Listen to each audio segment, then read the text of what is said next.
Piran, Tito Anong Nino. i-share mo kay tito at tita? O kay cousin? Isang masaya mapagpalang araw po sa ating lahat.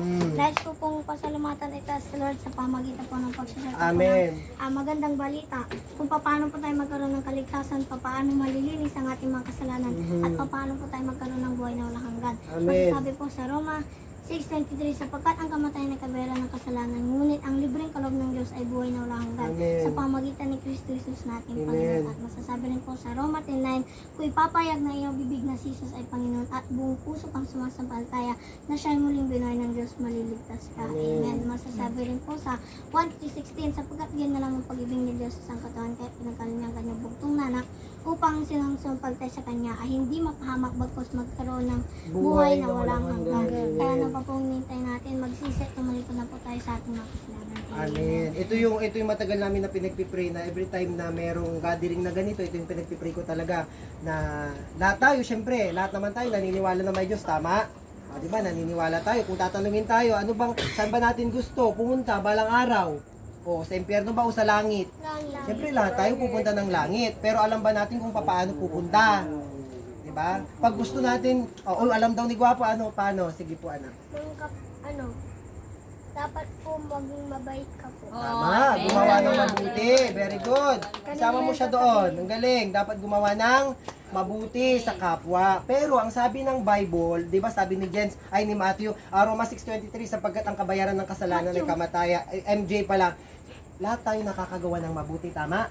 Meron tayong mabuting puso, pero lahat tayo nakakagawa ng masama. Walang taong hindi nagkakasala. So ibig sabihin, hindi tayo lahat deserve doon sa langit. Lahat tayo nagkasala. Hindi natin deserve lahat. Pero ang sabi nga doon, MJ, sa John 3:16, sapagkat gayon na lamang pag-ibig ng Diyos sa sangkatauhan, kaya pinagkaloob niya ang kanyang bugtong na anak upang ang lahat ng sumampalataya. Saan tayo sasampalataya? Doon sa akala ko nga noon, nung wala akong tamang relationship kay Lord, yung cross, in the name of the Father, in the Son, and the Holy Spirit, tapos na. Pero meron palang Jesus na naipako doon para doon sa ating mga kasalanan. So ibig sabihin, magsisi tayo, tanggapin natin si Jesus bilang siyang ating Panginoon, Diyos, Hari at Tagapagligtas para magkaroon tayo ng buhay na walang hanggan. Ito ay libre. Sabi nga niya doon sa Roma 6:23, sapagkat ang kabayaran ng kasalanan ay kamatayan, ngunit ang libre na kaloob ng Diyos ay buhay na walang hanggan. Simple lang naman, sa gabing ito yung lagi kong pinagpipray, Lord, bigyan mo sana ako ng pagkakataon ulit na mai-share sa family ko, kasi ano man ang mangyari, hindi natin alam, may gera na, hindi natin alam, magka-COVID, o bakit yung may COVID, may nakapagsabi ba na magkakaroon ng COVID, magkakaroon ng gera, hindi natin alam. Ngayon tahimik dito sa Pilipinas,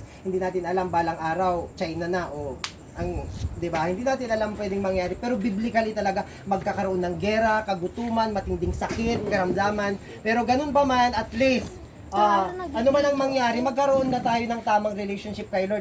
Tatanggapin natin siya, hingi tayo ng kapatawaran sa lahat ng ginawa natin. Hindi ko sinasabing ito, bilang ako, perfecto ako, makasalanan din ako. Ang purpose natin, magkaroon pa ng kapayapaan, yung maranasan natin, yung kapangyarihan ni Lord sa buhay natin, maranasan natin kung paano kumilos si Lord sa buhay natin. Ako nga, isang akong bakla, alam nyo yan, kapatid mo ako, Jake, Manoy, alam nyo yan. Walang iba nagpabago, kundi ang Diyos. Kaya, syempre, gusto ko na balang araw, o hindi pa naman sana, pero at least ano man ang mangyari, alam ko, isa lang ang pupuntahan natin doon sa paraiso na pinangako ng Diyos. Ano po? Okay, Siren, okay ba sa inyo? Tinatanggap nyo ba si Jesus sa gabing ito? Okay po ba? Tatanggapin nyo ba? Ako sa akin naman, wala naman akong magagawa. Pero yung simpleng panalangin natin, kung tatanggapin natin siya, si Lord ang nakakaalam niyan at bahala si Lord nakikilos sa buhay natin. Amen? Okay? Magpipray tayo, simple lang yung panalangin, sundan nyo lamang ako, pero wag ako yung sinusundan nyo yun dahil lang, sinabi lang ni Kuya Marlon ito kasi susundan ko lang. Pero hindi, sayang yung pagkakataon. Naniniwala ko na hindi aksidente na binago ako ng Diyos. Naniniwala rin ako na hindi aksidente na nandito tayo ngayon. Ito ay niloob ni Lord para marinig natin yung salita niya. Marinig natin kung paano ba magkaroon ng buhay na walang hanggan balang araw. Pag tayo ay kinuha ni Lord, pero wag naman sana. Ano, Priya? Ano po? Hallelujah, God bless you. Okay, magpipray na tayo, Siren. Magpipray tayo. Ang kinakausap natin si Lord. Ano po? Okay. Yuan, okay? Mag-pray tayo. Si Lord ang kausapin natin. Subukan mo si Lord. Ako nga, tito mo ako. Sa ako dati, alam mo yun, nagpa-inject pa ako dahil wala akong pakialam sa Diyos. Hindi ako naniniwala sa Diyos na may Diyos ba? Pero nung binago niya ako, nakita ko may totoong Diyos na kahit hindi siya nakikita, kumikilos siya. Pag meron tayong totoong faith kay Lord, pag totoong nagtitiwala tayo sa Kanya. Ano po? Alam ko marami kang desire sa, di ba? Alam mo yan, din yung desire mo, magandang family, lahat tayo.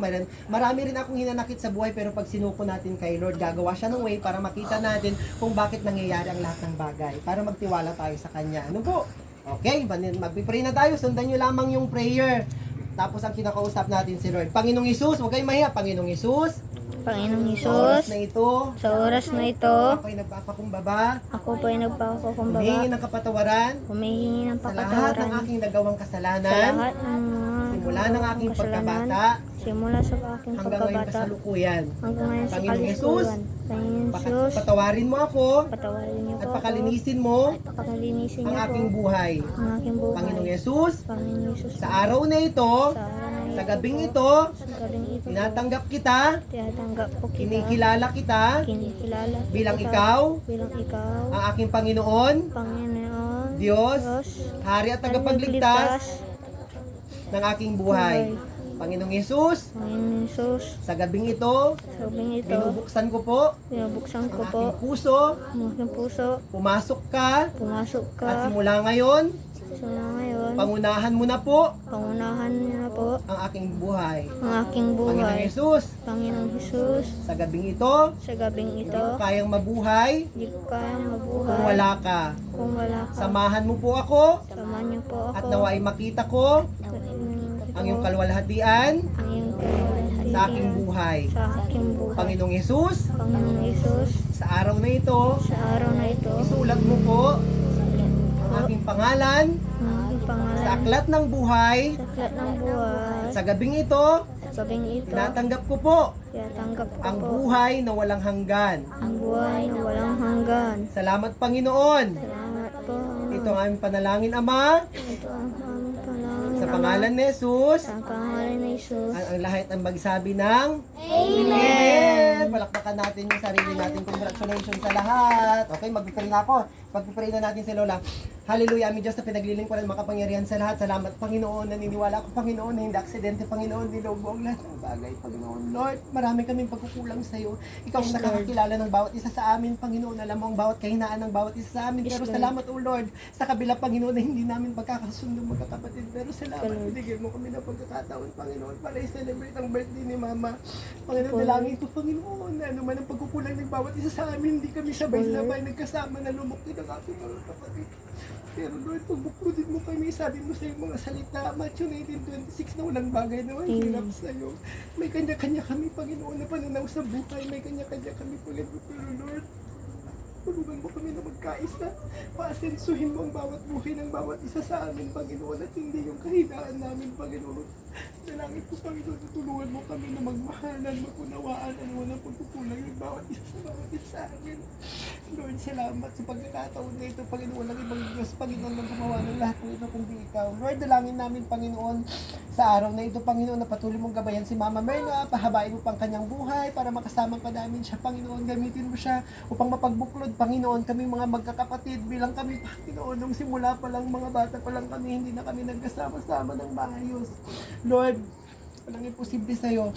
Salamat, Panginoon, Lord God. At sa gabing ito, Panginoon, naway patuloy naming maranasan ang kapayapaan, kagalakan na galing sa'yo, Lord, at pinasasalamatan ka, Panginoon, namin sa mga biyaya na pinagkalo mo sa mga blessing na ito. We pray, O God, bless mo na ang lahat ng ito at maging daluyan ng kalakasan namin physically, spiritually, mentally, emotionally, Panginoon. Salamat, Lord God. Patuloy ka na kumilos sa aming pamilya, sa aking pamilya, Panginoon, simula sa pinakabata kay Pri hanggang sa pinakamatanda, Panginoon, Lord God. Patuloy mo kami ingatan, pagpalain, proteksyonan mo ang bawat pamilya ko, Panginoon, Lord God, ang bawat kanilang pamilya, ang kanilang mga anak, Panginoon, Lord God, ano mang desire nila na panalangin balang araw na Panginoon makita nila. Dahil sabi mo, Panginoon, sa Isaiah 60:22, when the time is right, you, the Lord, will make it happen. Di ako nawawala ng pag-asa, Lord. Magkaroon kami ng maayos, Panginoon, na samahan. Lord, maraming salamat sa gabi ito, Panginoon. Binabalik namin sa iyo, Ama, Panginoon, kataas-taas ang papuri, pagsamat, pasasalamat o Diyos sa lahat, Panginoon, ang ginagawa mo at gagawin mo pang kamangha-manga sa bawat buhay namin. Ito yung panalangin naman sa pangalan ni Jesus at ang lahat magsabi ng Amen! Happy birthday to you! Happy birthday, Lola! Ikot mo, anak! Ikot mo! Happy birthday, Lola. Umiyak na si Lola! Happy Umiyak na si Lola! birthday, Happy birthday! happy birthday to you. Ang kumuha ko tayo dito niya sa Happy birthday, Lola. Happy birthday, happy birthday, happy birthday, Lola. Gali naman, man-wish kila, mandasal kila, ibagay Lord. Yes, Lord. Thank you. Mandasal kila. Huwag yun ang ibibi lang. Kunyaman laran amin so anak ko. Amen. Thank you, Jesus. Thank you, Lord. Grant, Lord, yung wish ng mama namin, Panginoon. Hallelujah. Thank you, Jesus.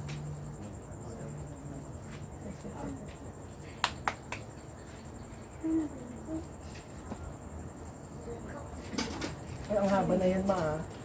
Happy birthday to you! Ano na, kakain na tayo. Yay! Kainan na! Kainan na. Okay, kainan tayo.